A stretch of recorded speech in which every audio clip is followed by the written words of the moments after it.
Это не первая дискуссионная площадка, которая у нас за эти месяцы в республике проходит, она уже пятая. Я объявил, что мы должны, прежде чем приступить к обновлению стратегии развития республики на период до 30-го и перспективы до 50-го года, достаточно подробно обсудить с представителями экспертного сообщества, с представителями отраслей те или иные направления нашей с вами жизни. И у нас прошли уже встречи с представителями сельского хозяйства, здравоохранения, деятелями культуры, работниками сферы инновационных, креативных индустрий. И сегодня вот у нас как раз идет дискуссионная площадка по промышленности. Конечно же, развитие промышленности и производства для нашей республики крайне важно. Оно важно на самом деле не только для нашей республики. Развитие промышленности и производства Якутии — это на самом деле становой хребет экономики нашей страны. Потому что даже вот те выступления, которые сегодня были, а мы здесь еще не слышали выступлений, например, «Газпрома» по развитию чаиндинского месторождения, других наших недропользователей, они говорят о том, что на самом деле сейчас вектор производственного развития нашей страны в целом смещается с запада на восток. Вот. И, конечно же, одним из самых основных центров производственного промышленного развития будет Якутия. Это безусловный факт, к которому мы должны не то что привыкнуть, да, это факт, которым республика должна воспользоваться. И, конечно же, мы понимаем, что сегодня идет развитие кардинальной технологий. Многие говорят о том, что через несколько лет, ну, десятков лет, может быть, так, 10-20 лет уже, например, на добыче алмазов людей не будет, так все будут делать роботы. То же самое касается там и угольной промышленности. Но при всем этом, конечно же, мы должны понимать, что в любом случае все равно главным является в производстве человек. Его компетенции, его развитие. И вот сегодня молодежь как раз задавала вопросы, в том числе по WorldSkills, по будущим местам работы. Мы должны абсолютно четко понимать, что нам сегодня уже необходимо модернизировать нашу промышленность. Причем достаточно серьезно, для того, чтобы быть готовым к тем вызовам, которые есть сегодня вообще в мире, в глобальной экономике. Перед каждой из наших отраслей промышленных такие вызовы есть глобальные. По алмазам это синтетические алмазы, по нефти это вот то, что сейчас идет работа по альтернативной энергетике, так по замене, например, там, бензиновых двигателей на электродвигатели и так далее. Мы должны быть к этому готовы. Для этого нам надо меняться, для этого надо модернизироваться, для этого нам надо находить новые подходы. Но при этом, конечно же, я еще раз хочу сказать, что именно промышленность, ее развитие будет становым хребтом развития, конечно же, нашей Якутии. На сегодняшний день, на самом деле, индексы промышленного производства по республике меня радуют. Мы, несмотря на проблемы в целом по стране, у нас индексы превышают среднероссийские. Надеюсь, что это и сохранится. Вот. У нас блестящие, на самом деле, результаты по ТОР Южной Якутии. Это, безусловно, вот итог деятельности Колмара. Сегодня всеми признается, что это наиболее удачный пример вот как раз развития территории опережающего развития вообще на всей территории нашей страны. Мы продолжаем реализацию крупнейших инвестиционных проектов. Это и обустройство Чаиндинского нефтегазоконденсатного месторождения, которое, уверен, уже в конце следующего года полностью заработает, и газ по Силе Сибири пойдет уже к концу 2019 года. Очень впечатляющие результаты у Сургутнефтегаза по Талаканскому месторождению. Хорошие результаты вот у наших новых, скажем так, недропользователей в части нефтегазодобычи, которые появились на территории республики, и часть из которых сегодня выступала.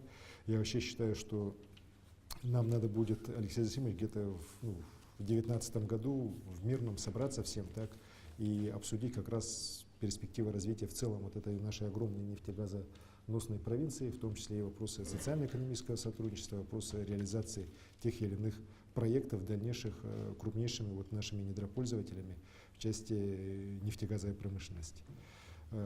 Алроса, как вот сегодня доложили, запускает крупнейший проект на Верхней Муне. Мы надеемся, что это произойдет уже в этом году, буквально вот в ближайшие месяцы. И, конечно же, это поможет нам восполнить, по крайней мере, в эти годы уже те потери, которые были понесены из-за временной приостановки работы на руднике «Мир». И мы вообще надеемся, что все-таки «Алроса» найдет возможность, в первую очередь технически, так, для восстановления работы карьеры рудника «Мир» в период до 2022 года.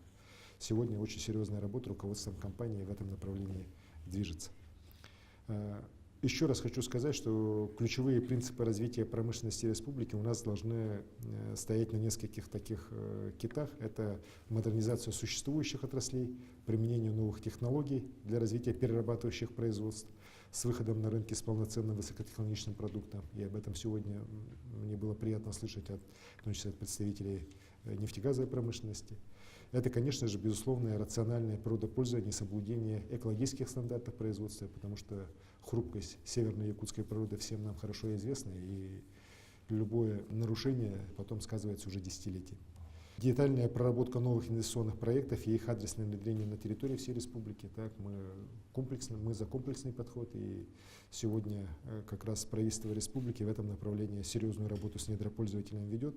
Ну и, конечно же, это используя механизм государственно-частного партнерства для развития территории присутствия промышленных производств. Важнейший элемент, и об этом вот как раз в основном в вопросах, наверное, нашей молодежи прозвучало, это социальная ответственность и участие в развитии территории присутствия.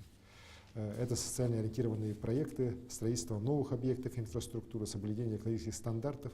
Сегодня у нас 18 соглашений между правительством республики и крупными компаниями действует. Я вот сейчас собрал цифры с 2008 года, с тех пор, как такие договора начали у нас заключаться в республике. Компаниями направлено 16,5 миллиардов рублей на реализацию этих договоров. На самом деле очень серьезная, очень достойная цифра. И построено в рамках этих договоров 32 крупных социальных объекта. Такая практика у нас будет дальше тиражироваться во всех промышленных районах республики, в целых, конечно же, в первую очередь улучшение условий жизни тех людей, которые трудятся и живут на этих территориях. Необходимо здесь синхронизировать планы правительства и предприятий в части территориального развития республики, развития социальной, жилищно-коммунальной, дорожной инфраструктуры наших районов и населенных пунктов. Еще раз хочу остановиться на вопросах экологической безопасности. У нас 16 июля подписан закон республики об ответственном недропользовании на территории республики Саха-Якутия. Я прошу наших недропользователей еще раз его внимательно изучить, и я считаю, что, конечно, он должен всеми вами, безусловно, исполняться. Важнейший вопрос, кроме социальной и экологической миссии предприятий, это вовлечение в деятельность этих компаний местных кадров. Как раз вот ребята сегодня об этом вопросе задавали. Конечно же, мы с 2017 года реализуем проект «Местные кадры в промышленности». Здесь у нас пилотные компании уже есть. Это и Колмар, Якутуголь, Эльга-Уголь, Алдан Золото, Золото Селигдара. Всего уже трудоустроено 2900 человек, из них молодежь 1400, селян 300 человек. Но при этом, конечно же, я вот практически со всеми крупными недропользователями за эти месяцы уже встретился, проговорил. У всех у вас уже сегодня увеличивается кратно потребность в кадрах. Только по ТОРу Южная Якутия у нас получается, что необходимая прогнозная потребность в трудовых ресурсах сегодня будет составлять в случае его полной реализации 14,5 тысяч новых рабочих мест. И, конечно же, эти люди должны в первую очередь привлекаться с мест, с территории с нашей, так, именно с территории республики. И я считаю, что здесь формирование кадрового резерва мы должны начинать даже не с профтехобразования, не с наших колледжей, так, а необходимо уже начинать со школы. Здесь, конечно, очень важно участие самих компаний, их заинтересованность в подготовке кадров.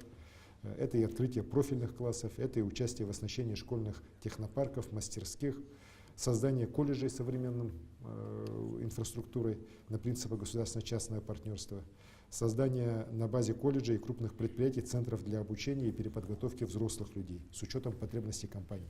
Это очень важно, потому что, как я сказал, технологии меняются очень быстро, так, и надо нам все-таки, коллеги, людей переучивать, не только молодежь готовить, так, но и взрослых уже людей надо переучивать. Это на самом деле уже жизненная потребность, особенности в свете тех социальных реформ, которые у нас в стране тоже идут. Мы будем поддерживать такие проекты путем обеспечения и образовательного стандарта. Будет у нас модернизация материально-технической базы колледжей и техникума, которые готовят кадры для промышленности, включено в план социального развития центров экономического роста. Это очень важно, это очень нужно. Ну и, конечно же, коллеги, вот я сегодня об этом уже не раз говорил, мы все-таки для того, чтобы люди здесь у нас оставались, люди здесь работали, конечно же, должны создавать условия повышения качества жизни в самих районах. Это вот здесь, в Нерюнгринском районе, это в Мирнинском, Ленском, Валданском и в других районах. Качество жизни не должно уступать качеству жизни в других, ну, скажем так, крупных центрах нашей страны. К этому будем стремиться, отдельные программы будем делать так, с тем, чтобы социальная сфера в первую очередь подтягивалась. Вот то, что у нас здесь в Нерюнгри, например, в части здравоохранения, так, мы живем еще где-то там в 80-х годах 20 века, так, но это недопустимо. Мы должны жить все-таки в условиях уже 21 века с полным оснащением, всем высокотехнологическим медицинским оборудованием, с полной укомплектованностью медицинскими кадрами, для того, чтобы люди здесь получали качественное медицинское обслуживание на местах, так они ездили там в Благовещенск или еще куда подальше, чтобы просто на МРТ сняться. Вот такие вещи, конечно же, еще раз говорю, надо исправлять и быстро здесь наводить порядок. Коллеги, я считаю, что у нашей промышленности, у нашей республики есть славное прошлое, есть очень хорошее, на самом деле, настоящее, так, и я считаю, что у нас великое будущее. Потому что, еще раз говорю, что реально экономическая мощь нашей страны, она держится на промышленности, в том числе на добывающей промышленности. Этот вектор очень четко сейчас нацелен сюда, на восток нашей страны, в республику Саха-Якутия. Об этом и президент нашей страны Владимир Владимирович Путин неоднократно говорит. Так, и я считаю, что многие решения, которые сейчас принимаются в стране в рамках реализации, в том числе указа президента Майского, они будут направлены на то, чтобы транспортная инфраструктура, социальная инфраструктура в нашей республике кратно была улучшена. Вот. Ну и, конечно же, это, на мой взгляд, послужит вовлечению в оборот тех огромных богатств, которые в нашей земле лежат, так, и должны быть востребованы.